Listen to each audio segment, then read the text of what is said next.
ಆತ್ಮೀಯ ಸ್ಪರ್ಧಾರ್ಥಿಗಳಿಗೆ PSI ಗುರು ಚಾನಲ್ಗೆ ಸ್ವಾಗತ. ಇಂದು ನಾವು ಇತಿಹಾಸಕ್ಕೆ ಸಂಬಂಧಪಟ್ಟ ಪ್ರಶ್ನೆ ಮತ್ತು ಉತ್ತರಗಳು ಹಾಗೂ ವಿವರಣೆಯೊಂದಿಗೆ ನೋಡೋಣ. ಮೊದಲನೆಯದಾಗಿ, ಸಮರಸವೇ ಜೀವನ ಕೃತಿಯನ್ನು ಬರೆದವರು ಯಾರು? ಆಯ್ಕೆ 1 ರಾವ್ ಬಹದ್ದೂರ್, 2 ಭಾರತಿ ಸೂತ್, 3 VN ಇನಾಮ್ದಾರ್, 4 ವಿಕ್ರೆ ಗೋಕಾಕ್. ಇದಕ್ಕೆ ಸರಿಯಾದ ಉತ್ತರ ಆಯ್ಕೆ 4 ವಿಕ್ರ ಗೋಕಾಕ್. ಈ ಕೃತಿಗಳಿಗೆ ಸಂಬಂಧಪಟ್ಟ ಮಾಹಿತಿ: ವಿಕ್ರ ಗೋಕಾಕ್ರವರ ಪುಸ್ತಕ ಇಜ್ಜೋಡವಾಗಿದೆ. ರಾ ಬಹದ್ದೂರ್ ಅವರ ಪುಸ್ತಕ ಕನಸು ನನಸು ಗೌಡರ ಕೋನವಾಗಿದೆ. UR ಅನಂತಮೂರ್ತಿಯವರು ಬರೆದಂಥ ಪುಸ್ತಕಗಳು ಭಾರತೀಪುರ ಹಾಗೂ ಸಂಸ್ಕಾರ ಮತ್ತು ಅವಸ್ಥೆಯಾಗಿದೆ. VM ಇನಾಮ್ದಾರ್ ರವರ ಪುಸ್ತಕ ಸ್ವರ್ಗದ ಬಾಗಿಲು ಆಗಿದೆ. ಭಾರತಿ ಸೂತ್ ರವರು ಬರೆದಂಥ ಪುಸ್ತಕ ಎಡಕಲ್ಲು ಗುಡ್ಡದ ಮೇಲೆ ಆಗಿದೆ. ಕದನ ವಿರಾಮ ಕಾದಂಬರಿ ಬರೆದವರು ಸಾರಾ ಅಬೂಬಕರ್ ಹಾಗೂ ಪಂಜಾರ ಕಾದಂಬರಿಯನ್ನು ಬರೆದವರು ಸಹ ಸಾರಾ ಅಬೂಬಕರ್ ಆಗಿದ್ದಾರೆ. ಮುಂದಿನ ಪ್ರಶ್ನೆ: ಕೇಂದ್ರ ಸರ್ಕಾರವು ಸಂಗ್ರಹಿಸಿದ ಕರಗಳ ಆದಾಯವನ್ನು ರಾಜ್ಯಗಳಿಗೆ ಯಾವ ರೀತಿ ಹಂಚಬೇಕು ಎಂದು ಯಾರು ಶಿಫಾರಸು ಮಾಡುತ್ತಾರೆ? ಆಯ್ಕೆ 1 ವೇತನ ಆಯೋಗ, 2 ಯೋಜನಾ ಆಯೋಗ, 3 ಕೇಂದ್ರ ಹಣಕಾಸು ಆಯೋಗ, 4 ರಾಷ್ಟ್ರೀಯ ಅಭಿವೃದ್ಧಿ ಮಂಡಳಿ. ಇದಕ್ಕೆ ಸರಿಯಾದ ಉತ್ತರ ಆಯ್ಕೆ 3 ಕೇಂದ್ರ ಹಣಕಾಸು ಆಯೋಗವು ಯಾವ ರೀತಿ ಹಂಚಬೇಕೆಂದು ಶಿಫಾರಸು ಮಾಡುತ್ತದೆ. ಈ ಕೇಂದ್ರ ಹಣಕಾಸು ಆಯೋಗಕ್ಕೆ ಸಂಬಂಧಪಟ್ಟ ಮಾಹಿತಿ: ಸಂವಿಧಾನದ 280ನೇ ವಿಧಿಯು ಕೇಂದ್ರ ಹಣಕಾಸು ಆಯೋಗಕ್ಕೆ ಸಂಬಂಧಿಸಿದೆ. ಕೇಂದ್ರ ಹಣಕಾಸು ಆಯೋಗದ ಅಧ್ಯಕ್ಷ ಮತ್ತು ಸದಸ್ಯರನ್ನು ರಾಷ್ಟ್ರಪತಿಗಳು ನೇಮಕ ಮಾಡುತ್ತಾರೆ.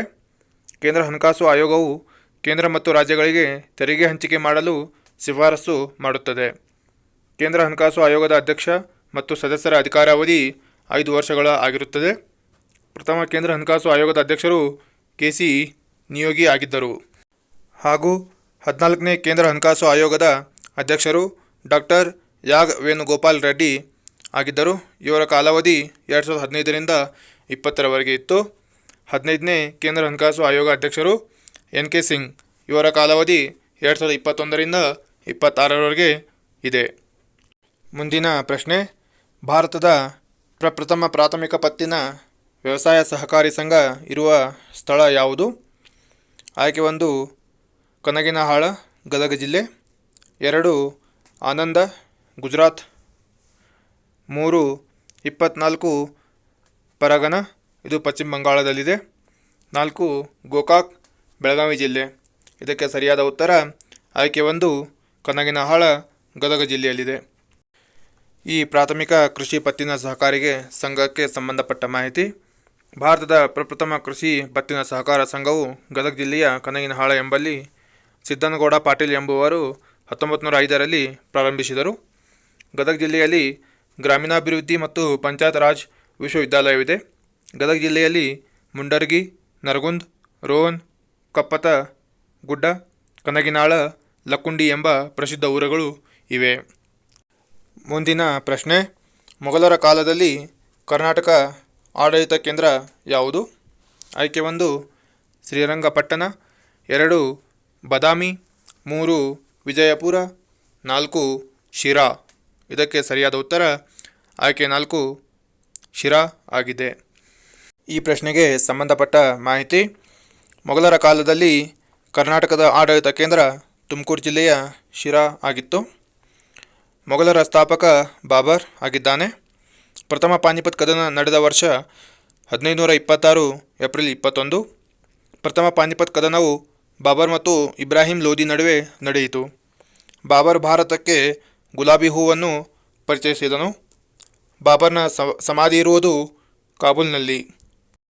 ಮುಂದಿನ ಪ್ರಶ್ನೆ: ಯಾವ ಚಳವಳಿಯಲ್ಲಿ ಮಹಾತ್ಮ ಗಾಂಧೀಜಿಯವರು ಉಪವಾಸ ಸತ್ಯಾಗ್ರಹವನ್ನು ತಮ್ಮ ಅಸ್ತ್ರವನ್ನಾಗಿ ಮಾಡಿಕೊಂಡರು?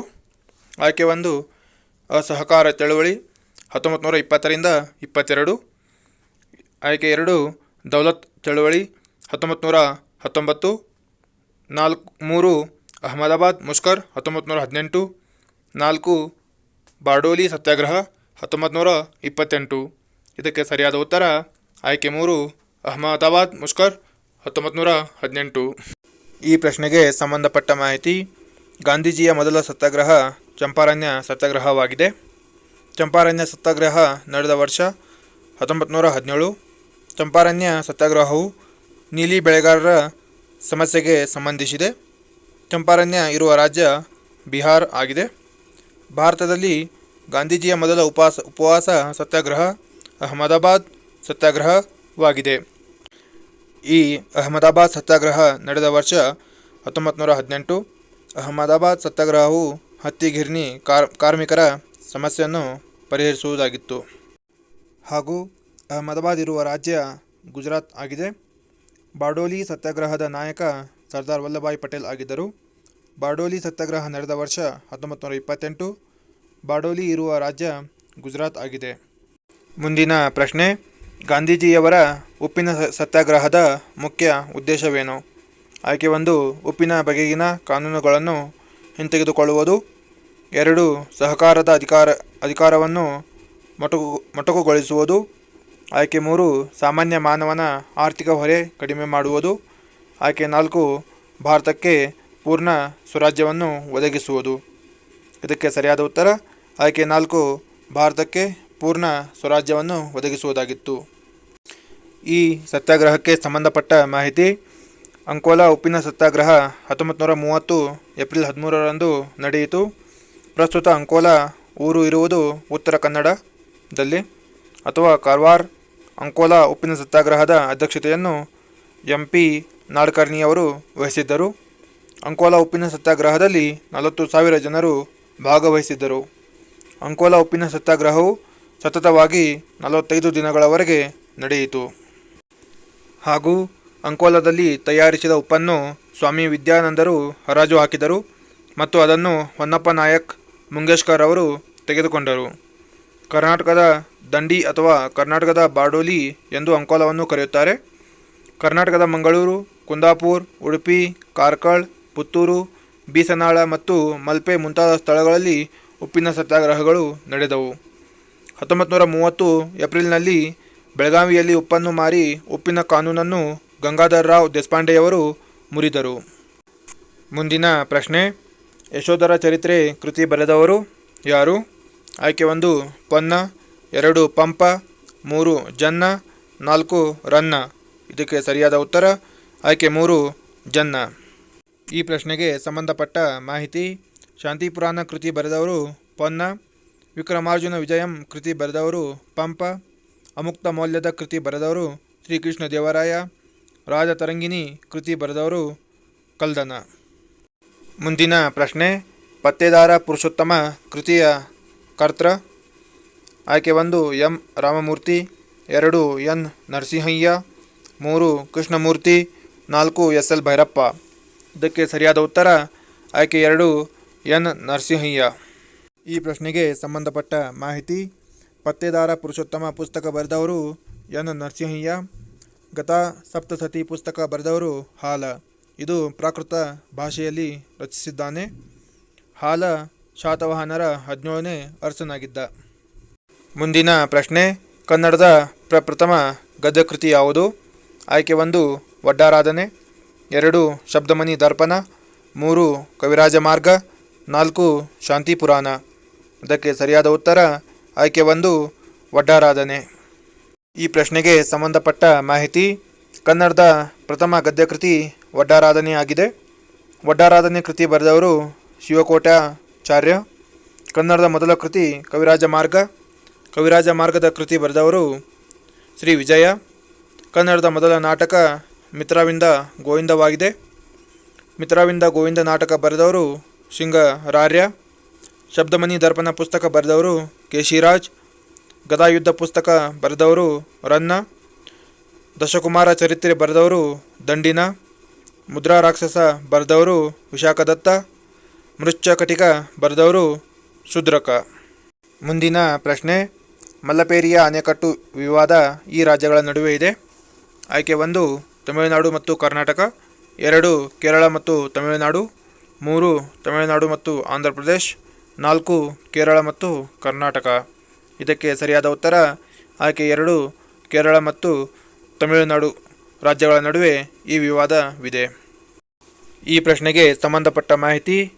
ಮುಲ್ಲಾಪೇರಿಯ ಅಣೆಕಟ್ಟು ವಿವಾದ ಇರುವುದು ಕೇರಳ ಮತ್ತು ತಮಿಳುನಾಡು ರಾಜ್ಯಗಳ ನಡುವೆ. ಮುಲ್ಲಾಪೆರಿಯ ಅಣೆಕಟ್ಟು ಇರುವುದು ಕೇರಳ ರಾಜ್ಯದಲ್ಲಿ. ಈ ನೀರನ್ನು ತಮಿಳುನಾಡು ರಾಜ್ಯವು ಅಧಿಕ ಪ್ರಮಾಣದಲ್ಲಿ ಪಡೆಯುತ್ತಿದೆ. ಕೇರಳದ ಇಡುಕ್ಕಿ ಜಿಲ್ಲೆಯ ತೆಕ್ಕಾಡಿ ಎಂಬಲ್ಲಿ ಮುಲ್ಲಾ ಹಾಗೂ ಪೆರಿಯಾರ್ ನದಿಗಳು ಸಂಧಿಸುತ್ತವೆ. ತೆಕ್ಕಾಡಿ ಎಂಬಲ್ಲಿ ಮುಲ್ಲಾ ಪೆರಿಯಾರ್ ಡ್ಯಾಮ್ ಅನ್ನು ಕಟ್ಟಲಾಗಿದೆ. ಈ ವಿವಾದಗಳಿಗೆ ಸಂಬಂಧಪಟ್ಟಂತೆ ಮಾಹಿತಿಯನ್ನು ನೋಡೋಣ. ಮೇಕೆದಾಟು ಅಣೆಕಟ್ಟು ವಿವಾದ. ಈ ಮೇಕೆದಾಟು ಅಣೆಕಟ್ಟು ಕಟ್ಟಲು ಉದ್ದೇಶಿಸಿರುವ ಸ್ಥಳ ರಾಮನಗರ ಜಿಲ್ಲೆಯ ಕನಕಪುರವಾಗಿದೆ. ಮೇಕೆದಾಟು ಎಂಬಲ್ಲಿ ಕುಡಿಯುವ ನೀರಿನ ವ್ಯವಸ್ಥೆಗಾಗಿ ಕಾವೇರಿ ನದಿಗೆ ಮೇಕೆದಾಟು ಅಣೆಕಟ್ಟನ್ನು ನಿರ್ಮಿಸಲು ಕರ್ನಾಟಕ ಸರ್ಕಾರ ಯೋಜನೆ ಹಾಕಿಕೊಂಡಿದೆ. ಈ ಯೋಜನೆಗೆ ತಮಿಳುನಾಡು ರಾಜ್ಯವು ವಿರೋಧ ವ್ಯಕ್ತಪಡಿಸುತ್ತಿದೆ. ಹಾಗೂ ಮುಂದಿನ ವಿವಾದ ತಿಸ್ತಾ ನದಿ ವಿವಾದ. ಈ ತಿಸ್ತಾ ನದಿ ವಿವಾದವು ಇರುವುದು ಭಾರತ ಮತ್ತು ಬಾಂಗ್ಲಾದೇಶ್ ನಡುವೆ. ಸಿಕ್ಕಿಂ ರಾಜ್ಯದ ಜೀವನದಿ ತಿಸ್ತಾ ನದಿಯಾಗಿದೆ. ತಿಸ್ತಾ ನದಿಗೆ ಭಾರತ ಸರ್ಕಾರ ಪಶ್ಚಿಮ ಬಂಗಾಳದಲ್ಲಿ ಅಣೆಕಟ್ಟು ಕಟ್ಟಲು ಉದ್ದೇಶಿಸಿದೆ.